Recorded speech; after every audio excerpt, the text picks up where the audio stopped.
around the plant, pour the fertilizer in, and then you can water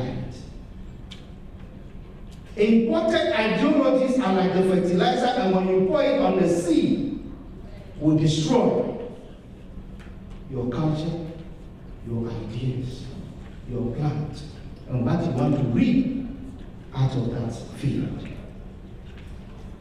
So, this means your environment and culture are very essential in planting, in developing, in business, and everything that you do. My grandmother had warned me, a shipping day ori, no matter how important that fertilizer may be, it cannot suffice. But actually, your culture, your own soil can give you. Ladies and gentlemen, we Aries in the diaspora must begin to know our history, ourselves, and teach it also to our children. We need to know that history is a clock that people use to tell their time of day. It is a compass that they use to find themselves on the map of human geography. It also tells them where they are, where they come from, and where they are going.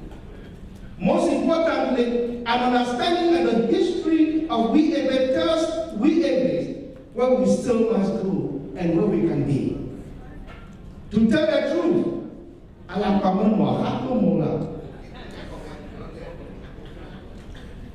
our culture and heritage is very important.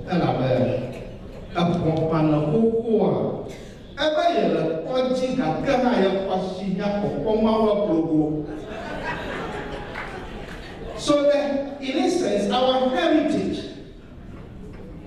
is very essential. It is how the people have used their talent to create a history that gives them memories that can be respected and used to command the respect of other people.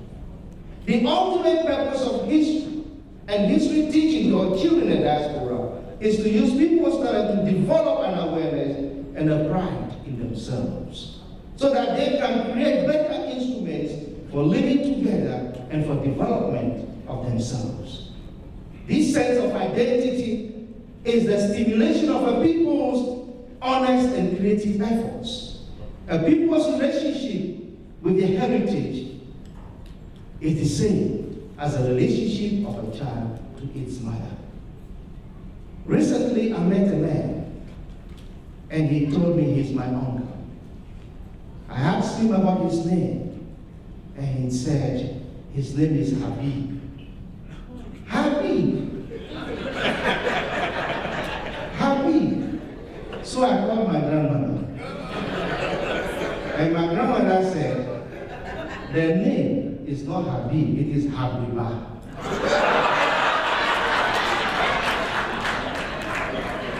Our naming systems, Habib, Habiba. I met another lady. She told me her name is Faustina. I asked my uncle, my grandmother's brother. He said, they told me the name is Afujipo. There is another lady who comes from my village. When I met her in America, she said she's called Constance. But I remember her very well in my childhood days. Her name is Osonde. I met another gentleman recently. His name is Ade. But his real name is Adehanu. But he called himself Ade. Adehanu, that is the name. Then I met a very beautiful lady. My wife will close her eyes. I met a lady recently, and I wanted to go out with her to dinner. I asked her her name, and she said, Felicity Netolini. What? So I tried to find out, how come your name is Felicity Netolini? Are you a German or French? But her name actually is a falinya. A falinya wasn't felicity. And not to go for a club. She changed that to what? Necolini. Now, then let me tell you something. The name of a people must relate them instantaneously to a land and to a history and to a culture. And anything you do not call a people by their right name, you fail to relate them to their land, to their history, to their culture, to their nationality.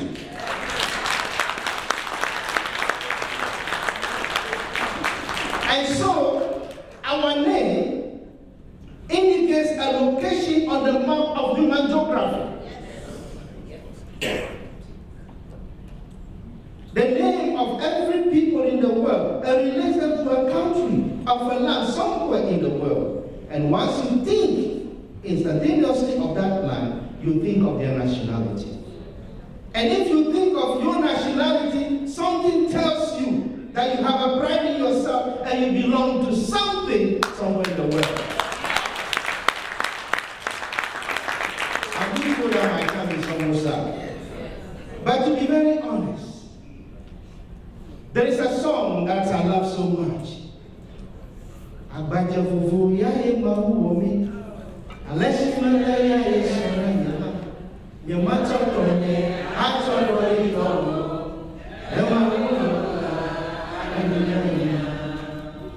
ahadu makwa plama fima kwa plama sona.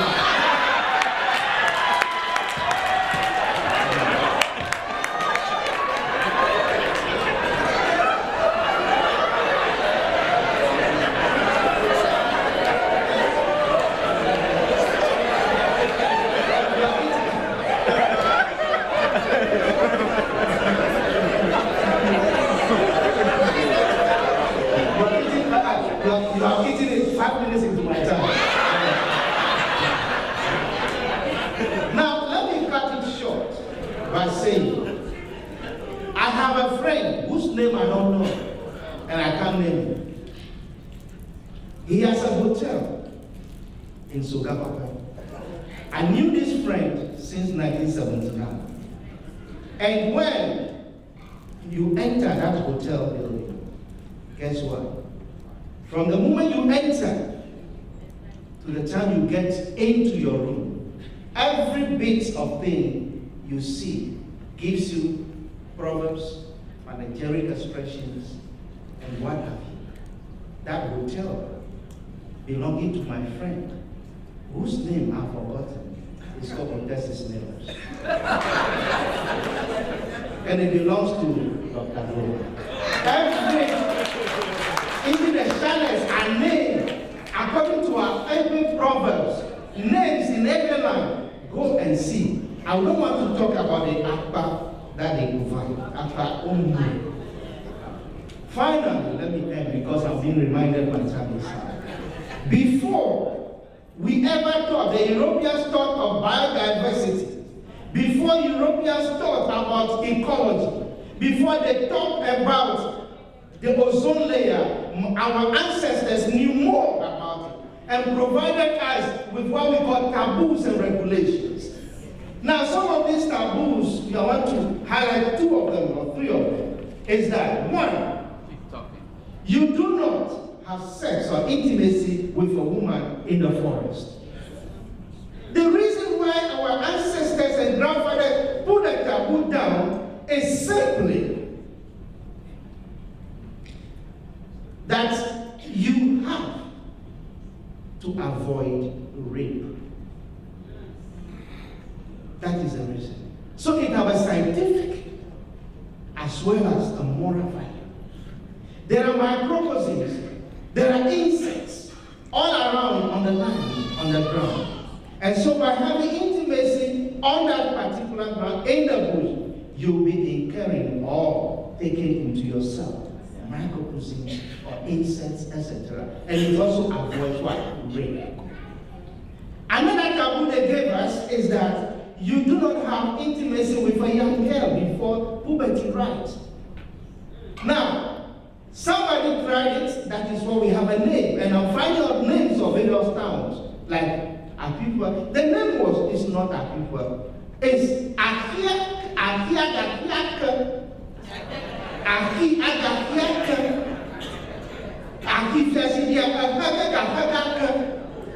but we now corrupt it to what? Ahia. The reason is that they wanted to avoid teenage pregnancy.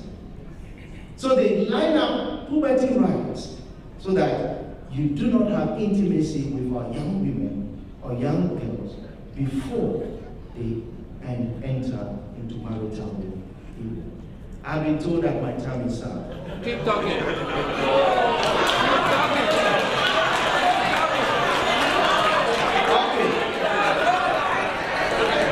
Now, let me give you another one. Maybe the last one. It is a taboo to sing while taking your bath. Yes. In those days, the soaps used in the olden days were highly acidic and therefore poisonous if swallowed or it enters into your eyes. So they decided to pass that kind of scientific law to have that moral backing to say, don't sing when you are taking your bath, else the soap, that acidic soap, will make you blind. And when you swallow it will cause you some harm. There is another taboo. Do not have sex with your wife during her menstrual period or shortly after birth. The reason is this, simple. There is a biological fact that it is not safe to have sexual intercourse in all these cases because an infection from an impure blood would affect you, the husband, and you continue giving it out to all your wives in the family. Number two, there is also the need for you, the man, to wait while your woman recuperates from the internal injuries and stress accompanying childbirth. The new mother also needs time to regain the physical and emotional strength so she can breastfeed the new baby and nurture the child for you. These are some of the moral and scientific values present in our traditions and customs. They have told me I should end my speech now. But we have a war that we have to fight. The war is how we can use our own culture. Our educational system is holistic traditionally. It's holistic. When a child goes to training from the father, uncle, everyone in the village because it takes the whole village to raise a child. Today, this lady, Hillary Clinton, has documented the fact that she is the originator of that concept that it takes a child, a whole village to raise a child. But before her grandfather's grandfather was born, we had that saying in our society. So we have education to make an investment, restructure our educational system so that we can have ourselves on the map of human geography. Akledo kama to dia na ko da buma krasu we do kama ye ina da buma ko akledo kama ba na to la so do dia ale ye ina da buma ko aklesin trouble let's hasten to go da buma krasu we do kama let's go to rescue king our day aklesin trouble follow me let's hasten to do the cry galele. Let's go to rescue.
hear more from our brother, Dr.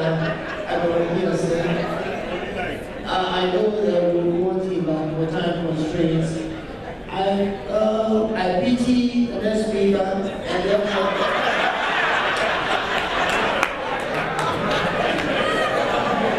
but look around now, and therefore, to make it easier for him, I will ask that his aide de camp, our brother, Adribata Bismarck, stand up and protect him before he goes. Thank you. And that makes it easier for me to ease quickly into the speaker. It's none other than our own Cyril Nagu. He was born at Agosuma in the Volta region where he attended elementary school and then later went on to Zico. And then he proceeded to the University of Cape Coast to pursue education. His bachelor's in education. He then taught at Wesley Girls High School and also later joined the armed forces. He's the longest serving officer of the Esquire Motor Regiment stationed at home. He's seen 30 years of action in various peacekeeping missions the world over, and also attached to the Ministry of Education and another Minister of Lands and Forestry for the past 2 years. He has so much to his credit during these few years as the Deputy Regional Minister, and therefore he's ready to share some few words with us. But before I ask him to proceed, a brother has lost his credit card, Capital One credit card, when he was checking in. And therefore, just in case you come across one, please bring it to the podium. It's for our brother Francis Akolache. Capital One credit card. You know what it is if you lose the card. And therefore, join me to welcome retired Colonel Cyril Nagu. Thank you. The President and Executives of CEANA, the guest speaker, and I acknowledge all the personnel of the high level here.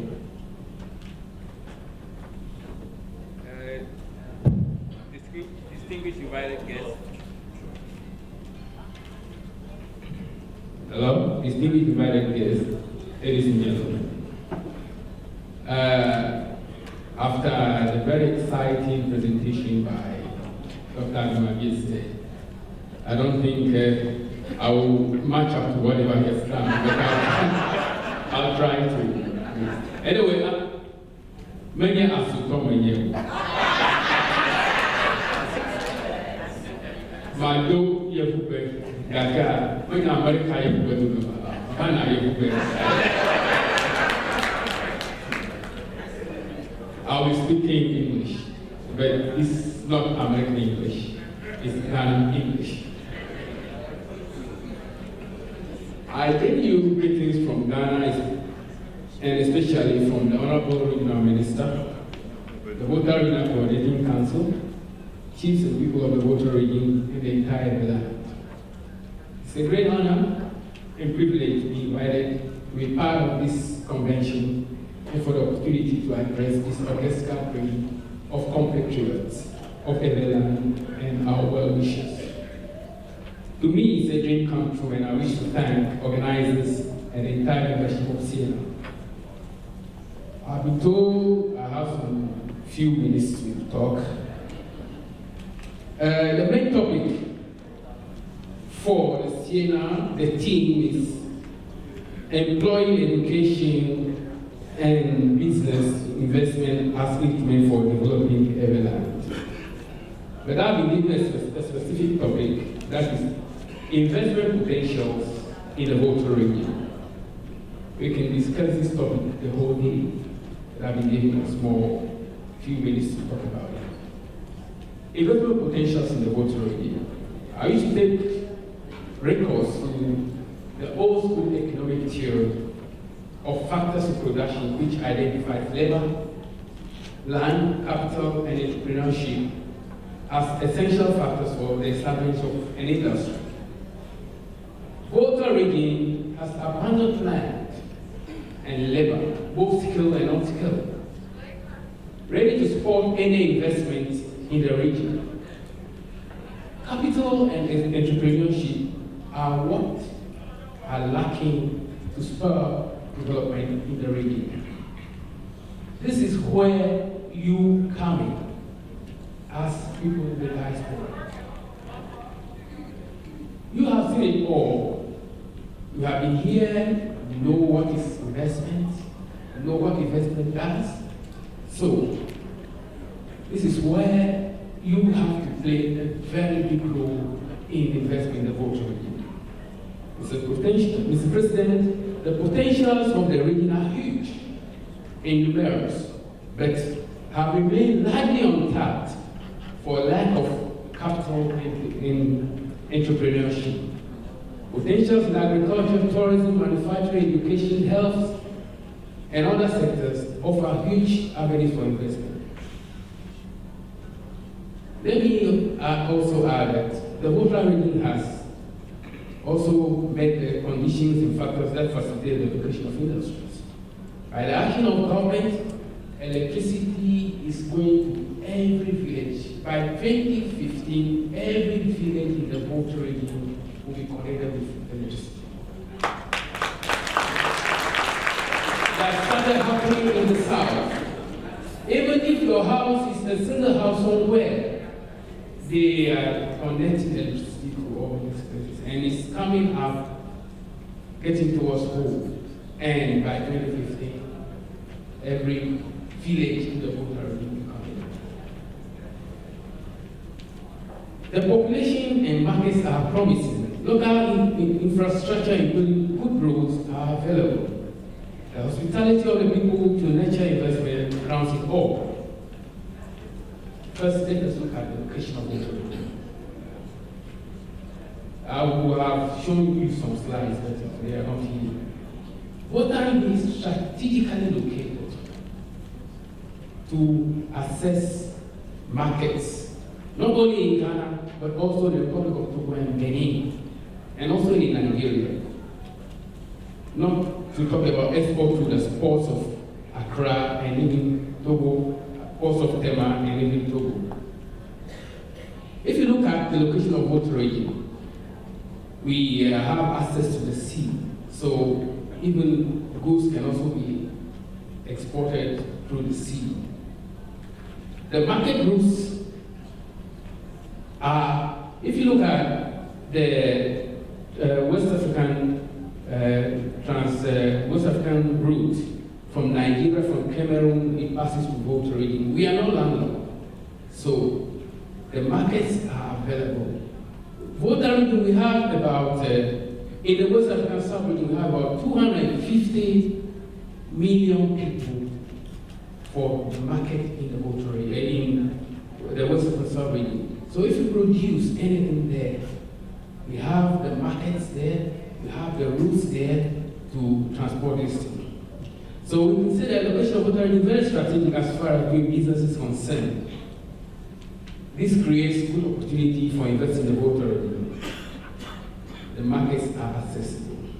Now, if you look at the geographical location of the Volta region, the Volta region stretches from the shore of the Atlantic Ocean in the south to the semi-dry north, spanning three marked climatic vegetative zones: the mangrove swamps, adjoining arid lands, sandy coastal plains, open and semi-deciduous forests to the north savanna. The different ecological zones offer various tourist, agricultural, and manufacturing industrial opportunities. Now, let us look at what we have in the Volta region. At this juncture, I want to take you from the coast up north. Just let's look at the coast. The sea is there. Right now, there is prospecting oil in the sea. It's happening. and very soon the oil is gotten and we'll be having it very soon. From the coast, from the sea, then you have opportunities to develop fishing. You have the Gitasko boys there. You have the Apapa, the Mackerel, the Ajaru, all the fish there. So there are opportunities to develop fishing industries in the Volta region. If you come to the coast, the sandy beaches along the Volta region offer you hospitality industries. Build hotels, seaside resorts, all the facilities are there. You just move a little bit from the coast, going north. You have the lagoons. The lagoons are there for the salt pans. Salt is a very essential, industry now that we've gotten oil. And if you look at that area too, they are prospecting for oil. So we have oil both offshore and onshore. So like Mr. Glammy, with his oil, company, they have the facilities they are coming, to invest. So it is up to you. You have the resources. You have friends here. You know people. You can partner with people. You can form consortiums. You can come down and develop industries over there. So if you move further, the lagoon is there. You can have aquaculture. Shrimps, we grow there. Tilapia. And I talk about salt. Then even along the beach, you can come and set up cold storage industry. Because once we develop the fishing industry,